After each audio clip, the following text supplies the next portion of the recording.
I'm filmmaker Kevin Hirschner.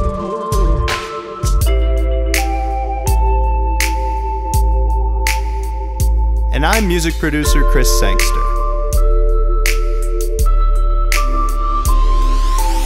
This is Scenes and Songs.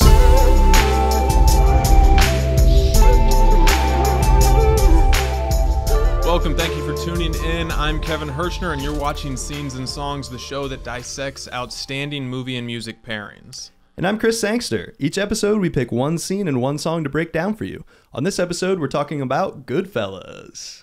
And right off the bat, we do want to warn any listeners about the nature of this film. If you're not familiar with it, GoodFellas deals with a lot of heavy issues, homicide, spousal abuse, drug addiction, mental illness. On this episode, we will be discussing all of those topics. If those are issues that you may be sensitive towards, we just want to give you a heads up in advance and hope you exercise caution when deciding whether or not to watch this episode. All that being said, the song in the film that we are going to dissect is Layla. That's right. And even the stories behind Layla by Derek and the Dominos involve some seriously difficult issues. So with that in mind, we just want to say to everyone out there, we hope you're taking care of yourselves and that you are making your mental health a priority. Always reach out if you are in need of help. With that in mind, on with the show. Let's head on over to the screening room so Kevin can set up the film for you. Martin Scorsese's GoodFellas was released on September 19, 1990. The film, which centers around lower-tier associates of an Italian-American mafia organization, was a moderate commercial success and warmly embraced by critics at the time of its release, a reception that has only grown in stature over the last 3 decades. At the 63rd Academy Awards, GoodFellas was nominated for Best Picture, while Scorsese received his 3rd nomination for Best Director and his 1st nomination for Best Writing, a nomination he shared with his co-writer, journalist and author Nicholas Pileggi. After specializing in crime reporting for over 30 years, Pileggi wrote the non-fiction book, Wiseguy, Life in a Mafia Family, which would serve as the source material for the film. At the time of the book's release in 1986, Scorsese had already made several crime dramas and was not interested in revisiting the subject matter. But after reading the book, Scorsese was so impressed by the book's attention to detail, he personally called the author to tell him, "I've been waiting for this book my entire life." Pileggi's response? "I've been waiting for this phone call my entire life." Scorsese felt it was only right that Pileggi and he co-write the screenplay, and the two felt an immediate kinship. Both were raised in Italian-American families in New York City, and while neither of them were ever involved in the mafia, they each felt they had lived significant portions of their lives adjacent to organized crime. Their thorough research and wealth of experience would be utilized while translating the story of real-life criminal Henry Hill to the silver screen. The film documents 25 years of Hill's roller coaster life, from his beginnings as a preteen errand boy for the local mafia capo in 1955 through his gradual rise in the criminal underworld, which ultimately leads to an involvement in the most lucrative cash robbery in American history before becoming an FBI informant in 1980. Although stories of crime are virtually as old as cinema itself, GoodFellas sets itself apart from other mob films for 2 reasons. One, the story focuses on mid-level gangsters rather than the top of the mafia chain of command, and 2, Scorsese indulges in the highly detailed day-to-day minutia of what it is like to be a gangster, rather than the actual crimes. We learn the intricacies of making a proper spaghetti sauce experience, the power that comes with a crisp shirt collar, and meet characters who disappear the moment they are introduced. Yet not one single frame of the infamous $6 million Lufthansa heist is even depicted on screen. This slice-of-life approach to a film genre that has so often been romanticized on screen served to suck the audience into Henry's lavish life of temptations before it spits us out through Henry's tumultuous, cocaine-induced, paranoia-filled finale. True to the docu-style presentation of this classic rise and fall story, the film does not contain a single trace of original score. Instead, the characters' exploits are soundtracked by ever-present period-appropriate music. As the character and time period change, the music choices keep pace right alongside. Henry's youthful optimism during the late 50s and early 60s is represented by doo-wop and Motown music. His dive into the depth of debauchery in the 70s are mirrored by aggressive blues-inspired classic rock. And Henry's final song, as he accepts his tragic suburban fate and prepares to enter the 80s, is a punk rock take on a classic standard. Not only did Scorsese go to great pains in order to ensure his music selections were always period appropriate, but he also insisted that each song would obliquely comment on either the characters or the scene. This approach is most effectively on display at the end of the film's second act.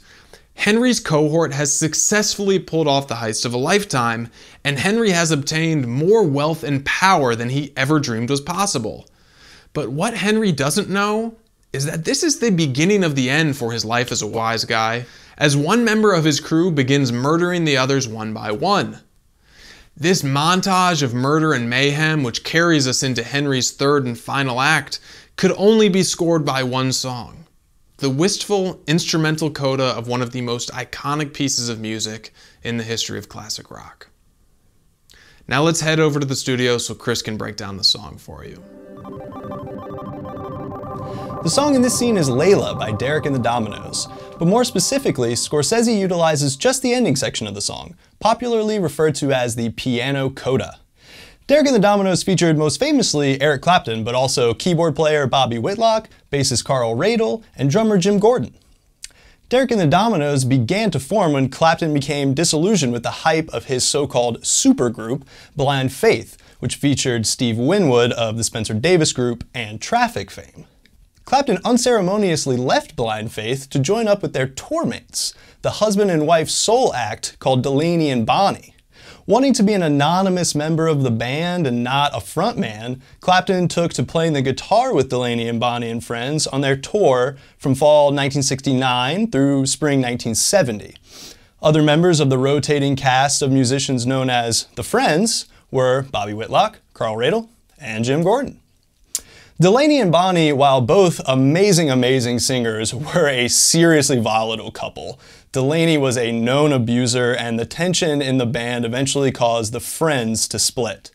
The rhythm section would immediately go on to play on Joe Cocker's infamous Mad Dogs and Englishmen tour, before joining back up with Eric and Bobby in late May to form what would eventually be known as Derek and the Dominos. The first gig for the band was actually backing up George Harrison on his seminal debut solo record called All Things Must Pass.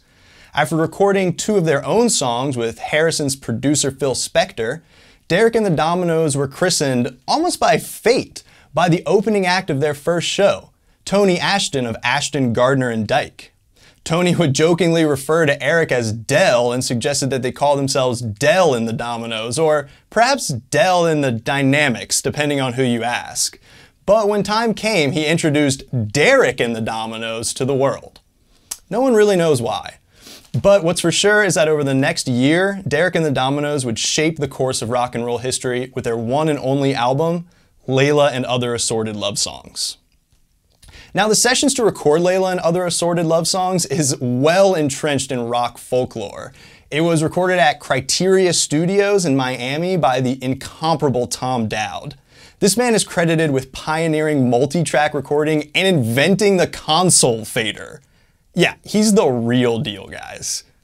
So the session was to commence on August 24th, 1970, but the first 2 days were a complete wash. Clapton was long on his way to a debilitating drug addiction, and there just wasn't much focus or cohesion from the band.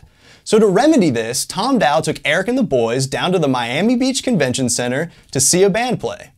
That band was the Allman Brothers, and the night became the stuff of rock legend.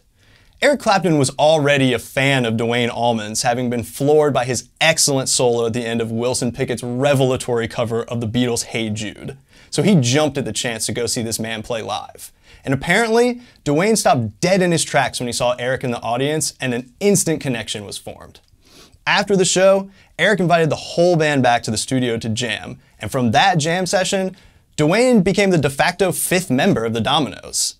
His slide guitar work and ability to effortlessly blend with Clapton would help define the sound of the record. He was particularly influential on the song Layla, writing the signature intro riff and creating the iconic bird calls heard at the end of the track by playing his slide above the fretboard, creating notes that aren't even supposed to be possible on the guitar. All of this created the perfect bed for Clapton to lay his story of unrequited love on top of. That's right, Layla the song, and indeed the entire album, is about Clapton's love for his friend George Harrison's wife, Pattie Boyd. Now, Pattie was a model who came to define style for English women in the 1960s. She's also one of the most written about women in the history of rock and roll, inspiring such songs as Something, If I Needed Someone, and For You Blue, all written by George Harrison for the Beatles, and Wonderful Tonight, Bell Bottom Blues, and of course Layla, all written by Eric Clapton, the last two with Derek and the Dominos. The title Layla came from a Persian narrative poem entitled Layla and Majnun that describes a tragic romance wherein a poet is driven to insanity by his love for a woman that he cannot have. Clapton was given this poem by a friend and was instantly drawn to its story. He saw obvious parallels between its story and his love for Pattie Boyd. And although Clapton would eventually marry Boyd after she divorced Harrison, citing his frequent infidelity, the love was always more infatuation and competition than true romance. In truth, none of it would last. In an interview with Musician magazine, Clapton said, "We were a make-believe band. We were all hiding inside it, Derek and the Dominos, the whole thing, so it just couldn't last. I had to come out and admit that I was being me. I mean, being Derek was a cover for the fact that I was trying to steal someone else's wife. That was one of the reasons for doing it, so that I could write the song and even use another name for Pattie. So Derek and Layla, it wasn't real at all." But the real tragedy of Layla is found in the wistful piano coda that Scorsese so expertly uses in Goodfellas. It is credited to Jim Gordon, the drummer of the band, and he recorded the part weeks after the first, at Clapton's request. Clapton felt the song didn't end strongly enough, and he wanted to incorporate this piece that, allegedly, Gordon had been working on for his solo album. However, this is not the whole story. Jim Gordon had been dating singer Rita Coolidge in late 1969. Rita herself has a huge part in the history of rock, singing backgrounds on Eric Clapton's After Midnight and Stephen Stills' Love the One You're With, along with countless others. She also had a respectable solo career in her own right. And it has been levied by several people surrounding the band, including keyboardist Bobby Whitlock, that Jim Gordon stole the famous piano coda from Rita. Only Eric Clapton and Jim Gordon are credited writers on this song, so if this claim is true, Rita has been denied millions of dollars in royalties over the years. Coolidge herself states in her autobiography that it was co-written with Jim Gordon. He had one part of the idea, and she finished it out, saying that both herself and Jim had played the song for Eric Clapton months before the Layla sessions in hopes that he would cover it. The evidence of this can be heard on a song recorded by Rita's sister and her then-husband Booker T. Jones called Time. It's allegedly the work of Rita and Jim, and to my ear, sounds an awful lot like the Layla piano coda. The only credited writer on Time, however, a scarcely available track on an out-of-print album, is Rita Coolidge. Now, the whole truth surrounding the creation of Layla may never be known, but the real tragedy of Jim Gordon was just beginning. Now let's head over to the Nook to learn more about this tragedy and how it parallels the horrors depicted in Goodfellas. So Jim Gordon has an interesting place in the history of rock and roll and quite a tragic story as well. But for a time, Jim Gordon was the #1 session drummer in the music business. He was the go-to guy when you needed an ace drum player. Eric Clapton said in his biography that Jim Gordon was the best drummer in the world.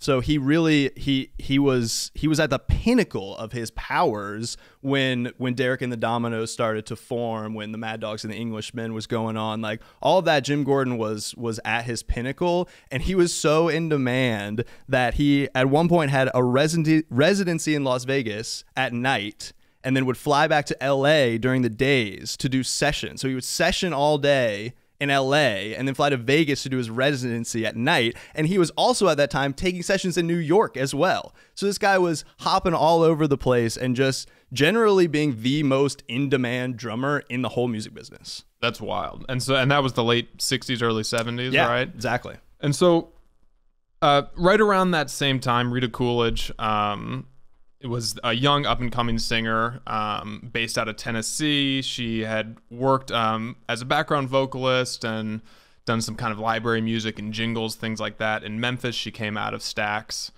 And then she eventually moved to Los Angeles. She ended up getting involved in the Los Angeles music scene through a connection with Leon Russell.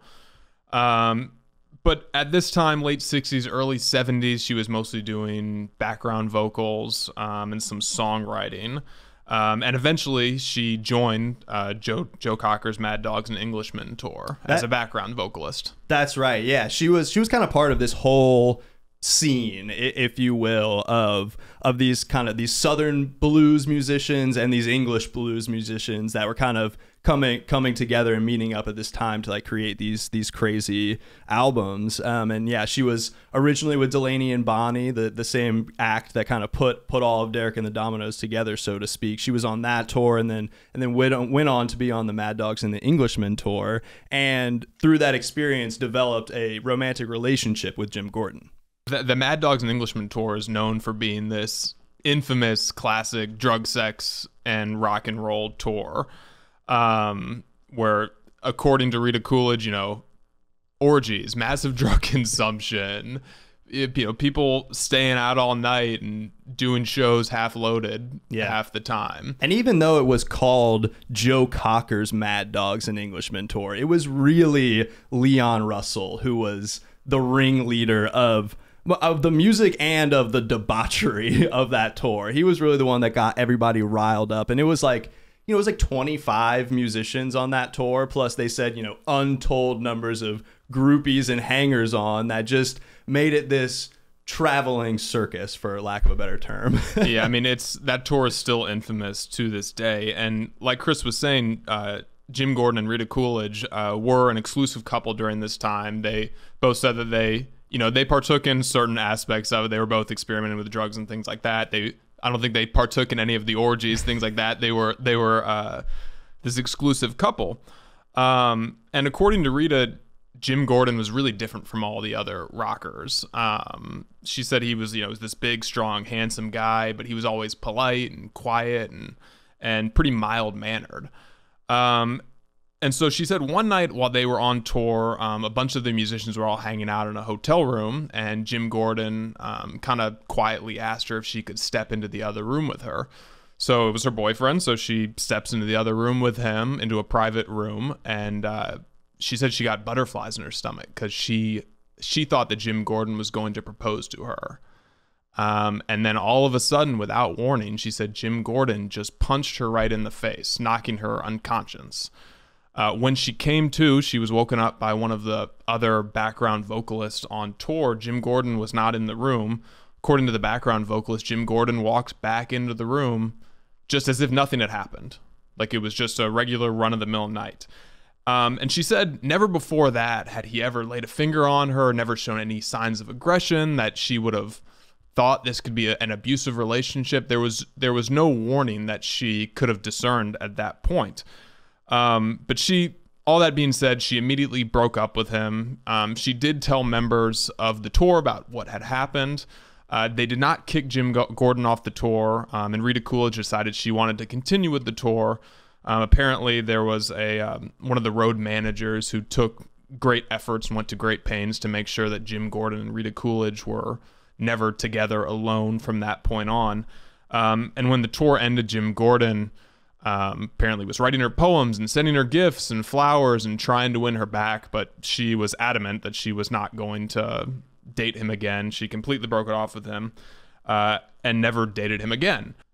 So cut to a few years later, Rita Coolidge's solo career was starting to get a little more momentum, and she says she was at a photo shoot for her new music that she was about to put out when she heard on the radio that was playing in the background the piano part that was immediately recognizable to her. That's right. So she heard the iconic piano coda from Layla. That sounds something like this.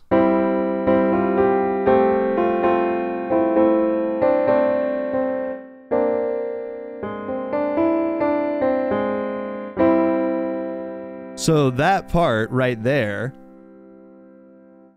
So that's what she heard come over the loudspeakers and, jolted her out of her skin. And she said, hey, wait, I wrote that song. shouldn't I get credit for that?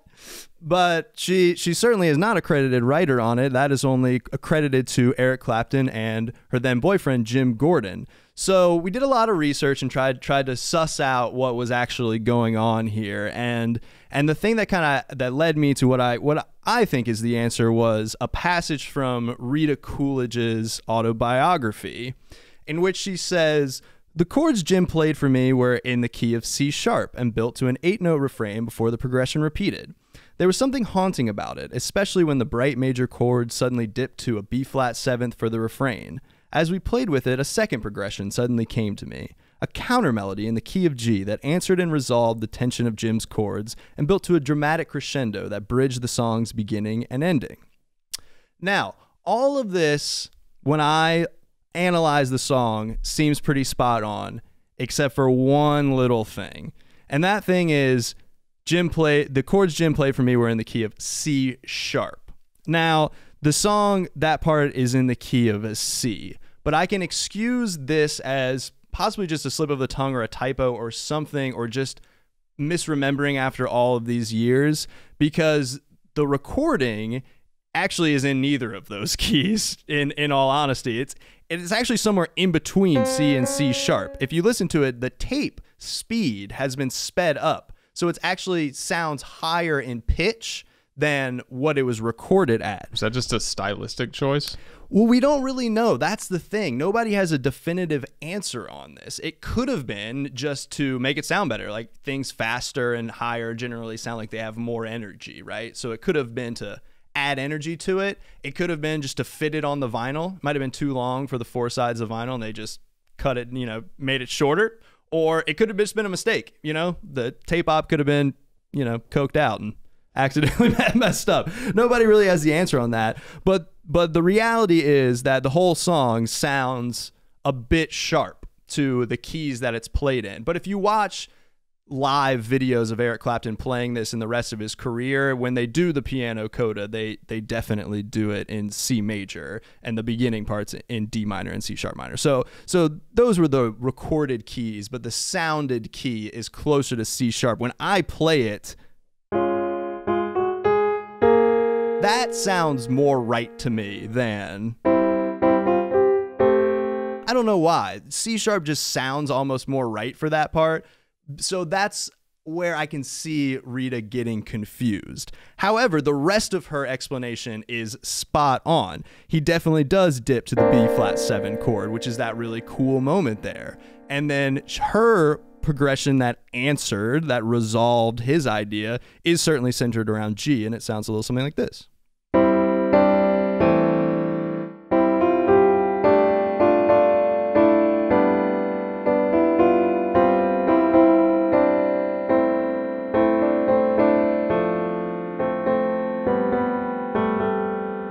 And there it is right there around G major, that resolves right back to C major, to Jim's part.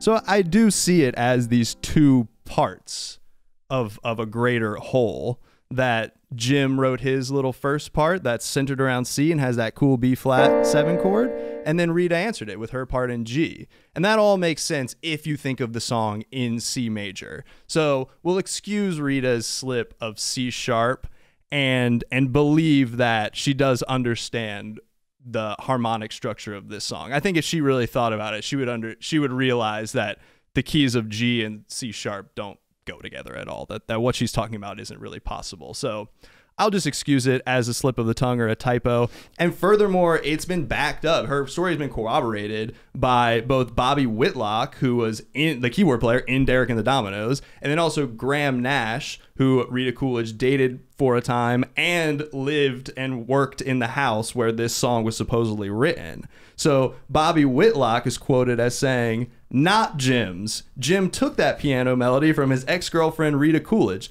I know because in the D&B, that's Delaney and Bonnie, days, I lived in John Garfield's old house in the Hollywood Hills, and there was a great house with an upright piano in it. Rita and Jim were up there in the guest house and invited me to join in on writing this song with them called Time.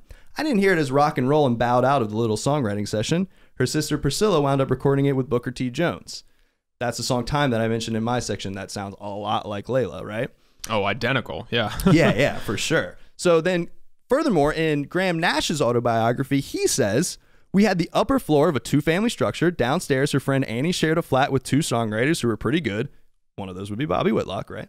So there was a lot of music in that place coming from the top and bottom floors. I was busy writing material for my solo album, Songs for Beginners, and Rita was writing too. She was always on that piano. The woman could play. She played it better than I did. In fact, she wrote the famous coda, the piano bit, to Layla. Jimmy Gordon got credit for it, but it was actually all Rita's." The entire recording process of Derek and the Dominos and Layla, the entire album, has a lot of mystique to it. And a lot of that comes from, one, the famous people that were involved with it, who were very famous and very talented.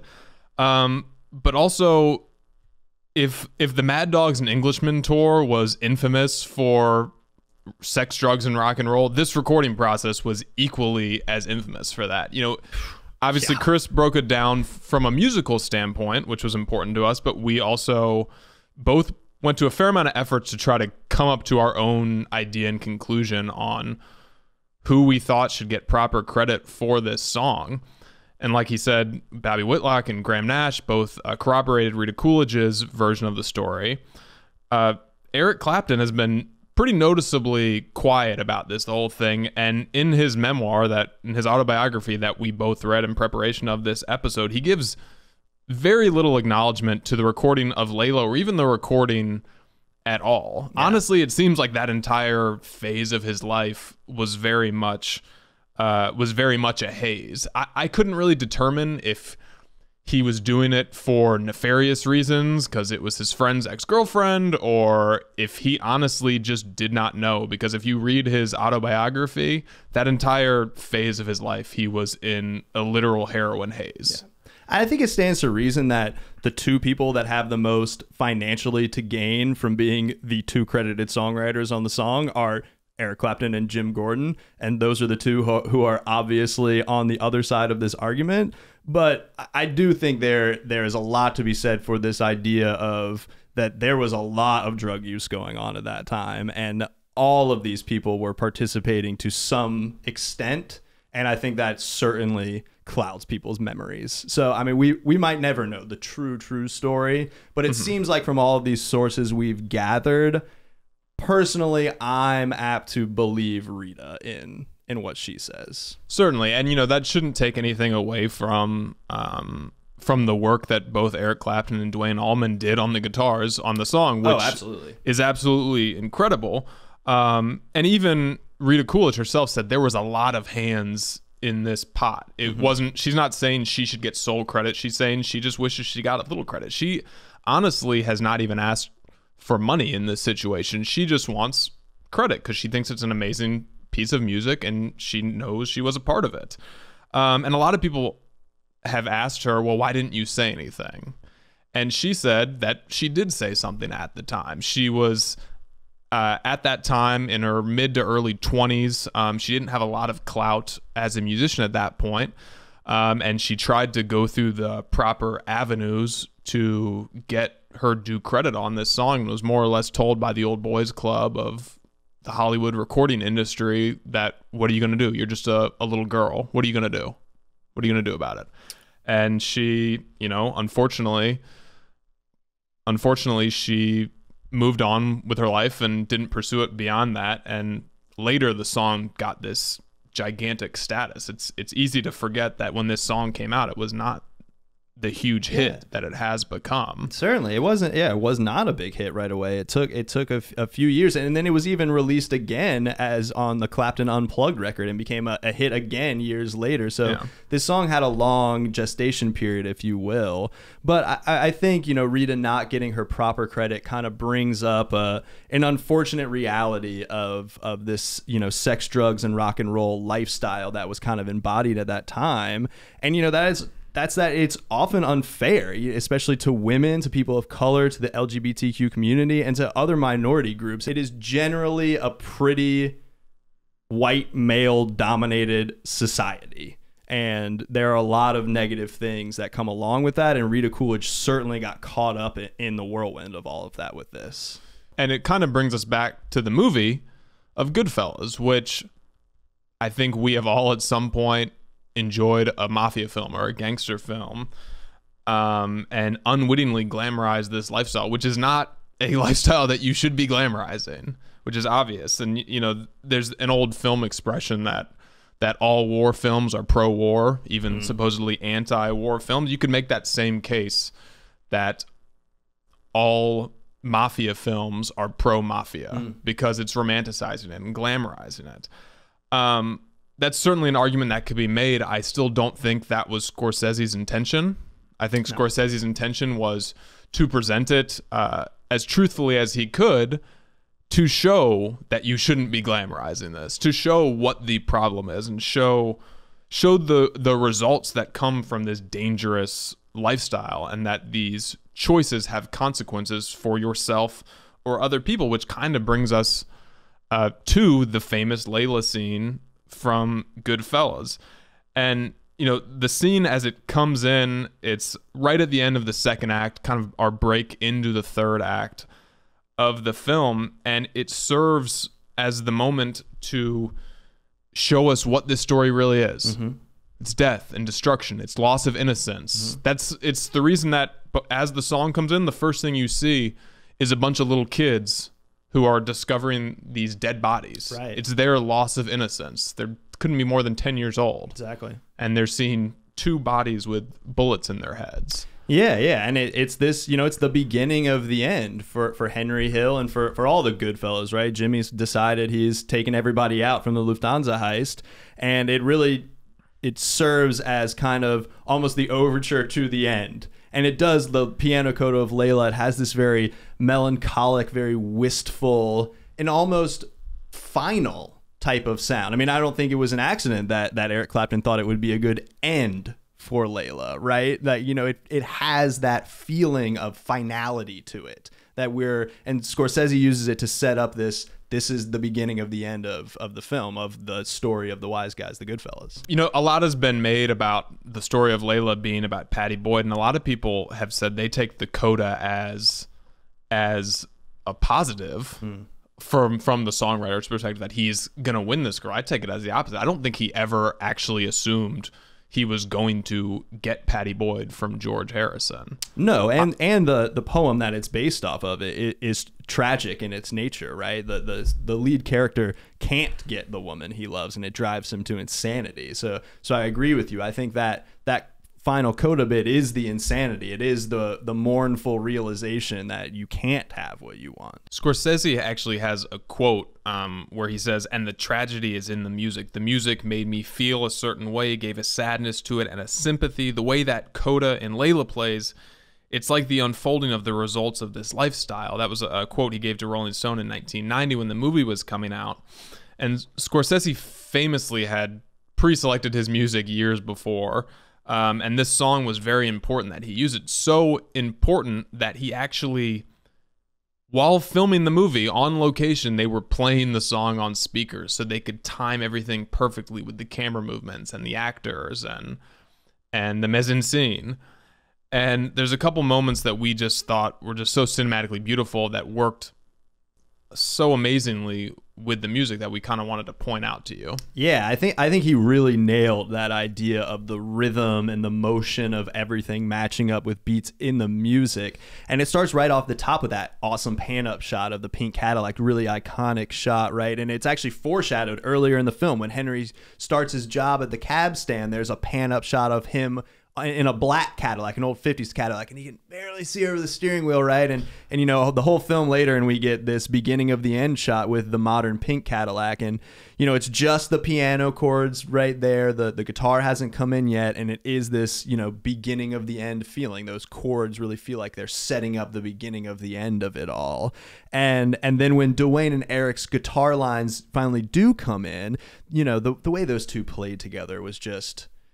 It really was something special, and the way they weave in and out of each other, and the way they have this tumbling motion, I would call it, to these guitar lines. You know, the melody is actually descending, da da da dee da dee da dee da dee, right? So it kind of has this tumbling feeling to it, and so when that sound is being played, what do we see but Frenchie and Johnny Buddha's body tumbling down through the garbage compactor, right? Their bodies are literally falling over each other, and it just perfectly matches those guitar lines, which is so cool. And then it's really, really solidified for me in that awesome shot of the meat truck. And I think I'm right about this. It was really interesting camera work to make that happen, right? Yeah, so it was a crane shot, and then the Steadicam operator was holding the camera.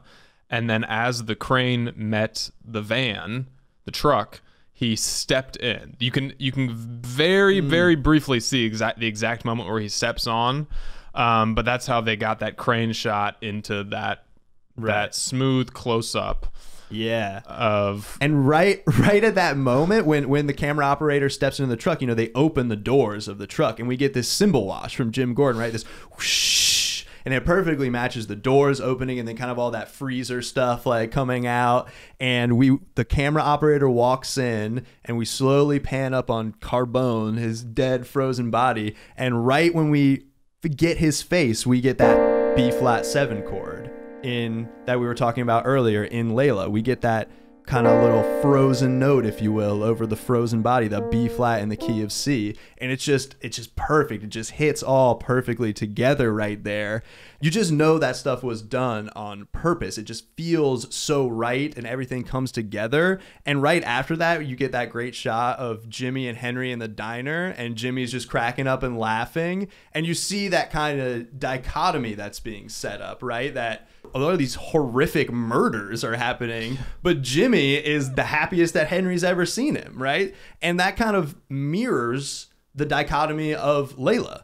You've got this one like peppy, bluesy rock section and this kind of opposite piano ballad section. And it's kind of like Jimmy, like he's doing all these horrible, awful things, but he's super happy about it. It's like it kind of sets up that there's something wrong with this picture, right? The juxtaposition and the movie itself, you could kind of say, is split up in that way. That's right. That juxtaposition. I mean, it's hard to discuss this movie without admitting that you enjoy it. It's cinematically, it is so well done. Even us talking about how beautifully he syncs up music with people being murdered.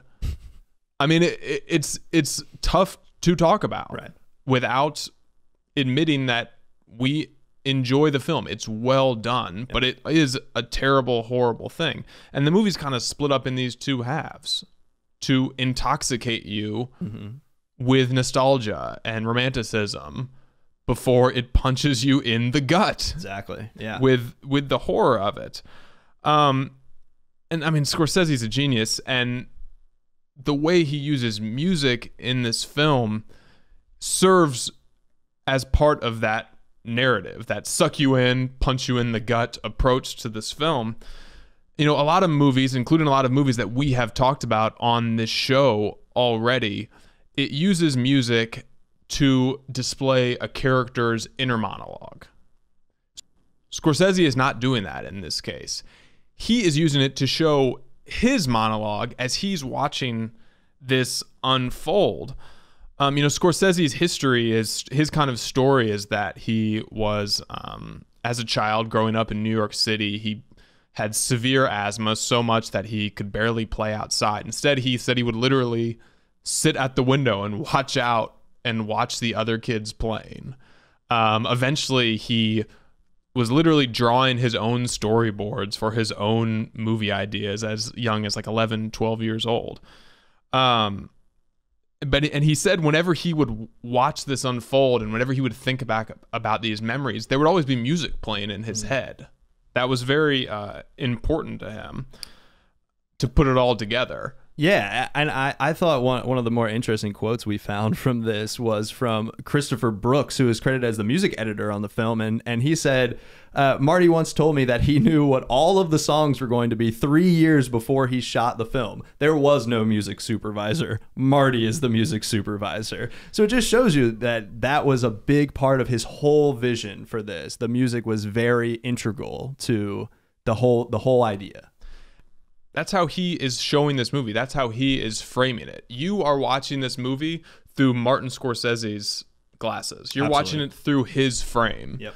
And so in this case, Layla is the music he is hearing in his head, not necessarily the music that the characters are hearing. They, at this point, do not yet realize the terrible things they've done and how sad this is.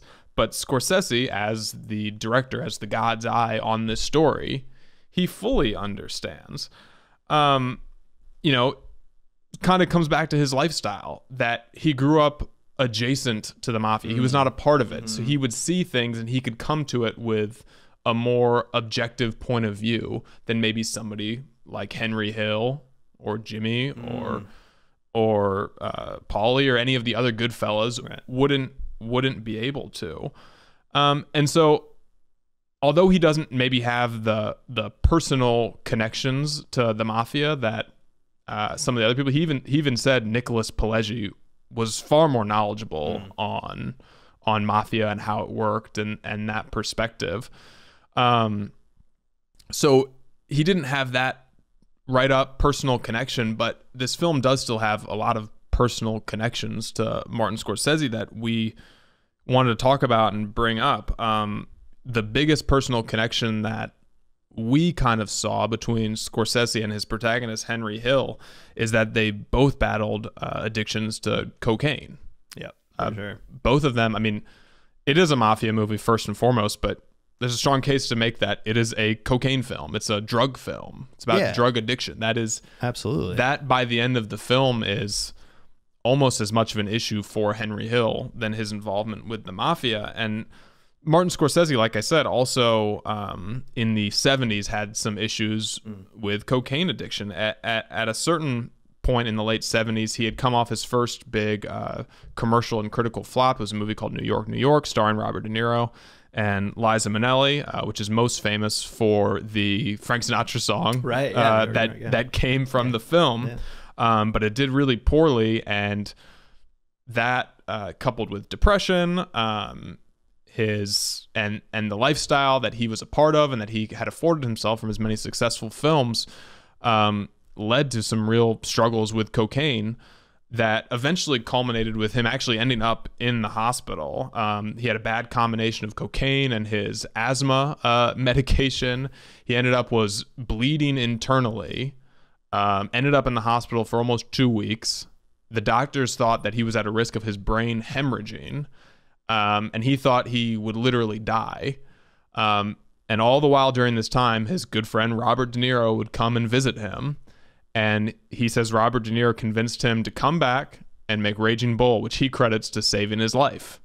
You know, luckily, Scorsese's life got back on this positive path. But a lot of people that struggle with these issues, unfortunately, don't come back from that. And another person that also struggled with drug addiction and drug dependency, that we learned more about their story while doing this project, is Jim Gordon. Yeah, for sure. And you know, Jim, we spoke about the violence that ended the relationship between him and Rita, but after that, as we spoke of, you know, old boys club of the music industry, he kind of just, you know, everything kind of went on as is after that incident of domestic abuse. You know, he continued to just be the ace session drummer that he was, but you know, throughout the 70s, he abused drugs and alcohol, and that exacerbated some existing mental health issues that he had. And during sessions in the late 70s, he started to become really erratic and would be kind of a recluse and then get really mad at people randomly. And he was spotted talking to himself in the corner a lot. And there was a story of him just berating a guitar player for messing up his timing, and the guitar player had no idea what was going on. So there was kind of this growing erratic behavior around him, and because of that, the session work by the end of the 70s, it kind of just dried up. You know, people weren't wanting to deal with that anymore, and so he was kind of just out of work and really struggling with his mental health and with his addiction issues, and he began checking himself in and out of rehab and mental institutions several times over the next several years, like trying to get a grip on what he called the voices in his head. Yeah. But he was at this time able to live off of his high residuals from all of his work, but yes, he was spiraling out of control. as far as his mental health was concerned. Definitely, yeah. And unfortunately, it all culminated really, really tragically one night in 1983 when he murdered his own mother. He said that there were voices in his head ordering him to kill her, and he did just that. Really, really, really, really sad, awful, awful story, but it was decided by court psychiatrists and doctors that he was an acute paranoid schizophrenic, and to this day he is still incarcerated in a psychiatric prison in California. So yeah, the story of Jim Gordon has a seriously, seriously sad ending. Yeah, and he even apparently, as recently as a couple years ago, he had the opportunity for potentially to receive parole, which he declined to go to. And when they were talking with him about his parole options, he was surprised to learn from them that his mother was dead. He didn't know. Yeah. And, neither of us are certainly in the professional position to diagnose any of these issues, but from everything we've read from people who have worked with him, was that he most likely had a pre-existing condition. They said that there were indications from childhood that weren't as severe, which then got worse. And they say it was likely exacerbated by the stress of being a professional musician and from his abuse of drugs and alcohol and this lifestyle he led. Yeah. And you could make the case that Jim Gordon, Henry Hill, Martin Scorsese, Eric Clapton, all had pretty severe drug issues that you can make a pretty strong parallel correlation from the lifestyles that afforded them to live like this. I mean, all of them in their respective fields reached the pinnacle. Yeah, for sure. They were all rock stars of their chosen fields. Yep. And they all battled these pretty similar issues.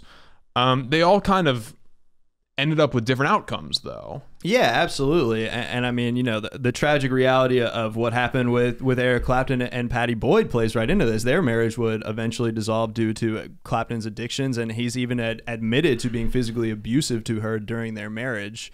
And thankfully for Martin Scorsese and for Eric Clapton, they've kind of been able to escape that life and move on. Clapton now owns a rehabilitation clinic, and obviously Scorsese's gone on to make many, many, many great films. And it seems like he's got a good handle on his addictions as well at this point.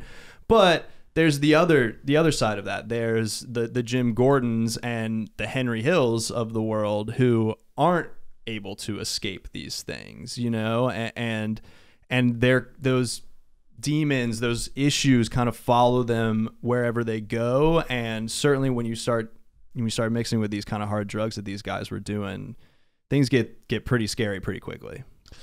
Yeah. And I mean, even obviously Jim Gordon, we just told his story, even Henry Hill's real life story, which is portrayed in the movie up to the point in time that the film was made, he escapes, the mafia lifestyle. But can't escape his own issues. But it can't escape his own demons. Yeah, exactly. Yeah, I mean, he was. I think this is kind of a little funny even to me, is that he was put in witness protection program to protect himself, but then couldn't stop telling people who he really was, and so they had to keep moving him around, and he kept blowing his cover essentially, and would get arrested or tell somebody down at the bar that he was Henry Hill, and eventually they just straight kicked him out of witness protection. Karen Friedman Hill, his wife, still in federal witness protection. Henry, he was out before he died. They just kicked him straight out. But the guy got arrested 5 more times after that, and his whole life. A lot of times it was drug possession, drug trafficking, things like that. Even drunk in public, I think one of them. And it was stuff like that haunted him for his whole life. Even though you're right, he did escape the mafia life. He couldn't truly escape, the root causes of why he was drawn to that lifestyle. So obviously both of these guys were victims of substance abuse that created a lot of issues in their life. But also at the end of the day, the other strong parallel that we saw between these two guys is that they were both physically and mentally abusive to women. Yeah. I mean, these weren't good people. Nope. They made a lot of bad decisions. Fortunately for Rita Coolidge, she left Jim Gordon and never went back with him. And she herself went on to have a very successful solo career.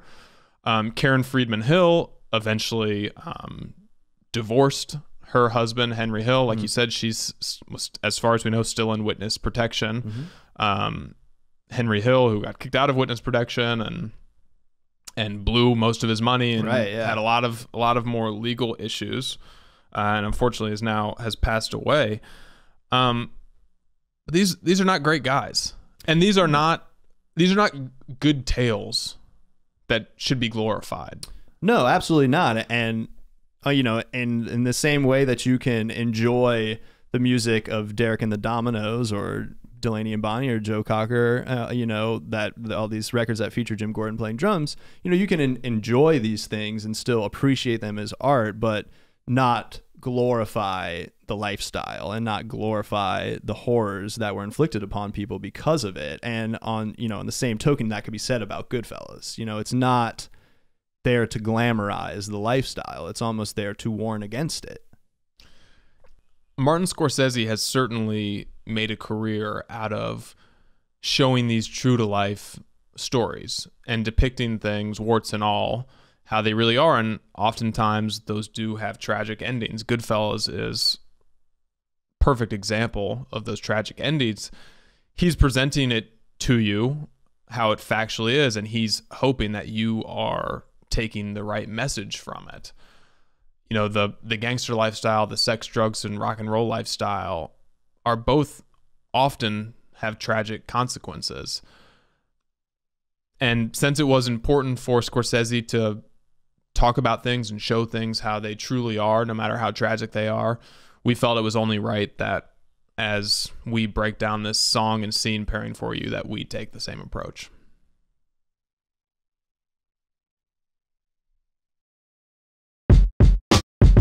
Thanks for tuning into this episode of Scenes and Songs. Follow us on Instagram and Twitter at Scenes and Songs. Subscribe on YouTube, like on Facebook, or for audio only, subscribe wherever podcasts are sold. To get in contact with us, send us an email at scenes_songs@gmail.com. That's scenes, AMPERSAND, songs@gmail.com.